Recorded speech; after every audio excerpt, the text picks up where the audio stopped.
السلام عليكم ورحمة الله تعالى وبركاته. متابعي قناة مطبخ سارة، كنتمنى أنكم تكونوا بخير وعلى خير. رمضان الكريم عاده الله عليكم وعلينا باليمن والبركات، وكل عام وأنتم بألف خير.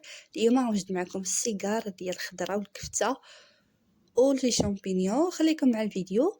أول حاجة كنحتاجو مقلة كنديرو فيها زيت المائدة أو زيت الزيتون، كندير فيها بصلة مشلضة، كنزيد عليها هنايا ليشو حسب الرغبه، بغيتو ديروه ما بغيتوش ديروه. ليشو صراحه راه كنشوفوا الفيديوهات ديالي كاملين راه كنستعملوا بزاف الوصفات ولكن كيجي واعر. هنا عندي رابعه ديال الشامبينيون طري، كنحيدو له القشره كنقطعو طريفات و تنخليوه يتشحر هنا مع المكونات كامله. من بعد غادي نضيفو كذلك البورو او البصله خضريه حسب المتوفر، وكنخلط كلشي. هنا ما كندير عليه قاع حتى شي حاجه.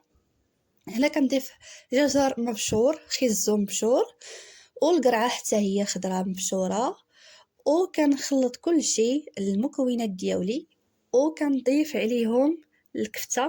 درت انا تقريبا واحد 350 غرام هكاك ديال الكفته، وغادي نخلط كلشي ونضيف هنايا التوابل. استعملت بالنسبه للتوابل درت شويه الكمون، شويه ديال التحميره، شويه ديال السكنجبير، وشويه ديال الخرقوم بالليل حسب الرغبه، وشويه السودانيه الحار اللي كيعجبكم ومليحه. وكنخلطوا كل شيء وكنخليو الحشوه ديالنا طيب كما كتشوفوا في الفيديو.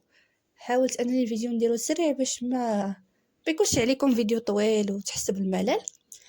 وكنخلط المكونات ديالي. غادي نضيف هنايا صلصه الصوجه، بغيتو ديروها ما بغيتوش ديروها نتوما الرغبه ديالكم، حيت حتى هي كتجي زوينه مع المالح صراحه.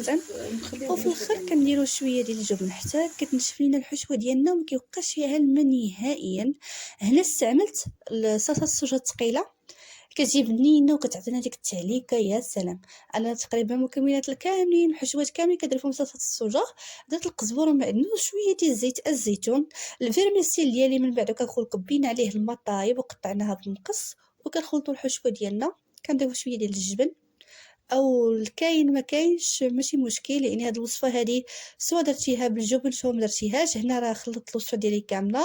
الورقه كنقسمها على 4 بهذه الطريقه ديال المثلجات. غادي نديرو السيجار، بغيتو ديرو بريوات بغيتو ديرو سيجار اللي بغيتو. انا كيجيوني صراحه السيجارات ساهلين، حتى بريوات كنصاوبهم، ولكن السيجار كيجي سهل في الطريقه ديال اللف ديالو وما كياخذلكش الوقت بزاف. صافي كتسدو بالماء والطحين وكتدخلو السيجار ديالنا الفرن على درجه حراره 200 درجه وبصحه والراحه. وكنتمنى ان شاء الله هاد السيجارين الاعجاب يكم. جربوه راه كيجي لذيذ وبنين الصراحه، يعجب وليداتكم ويا سلام.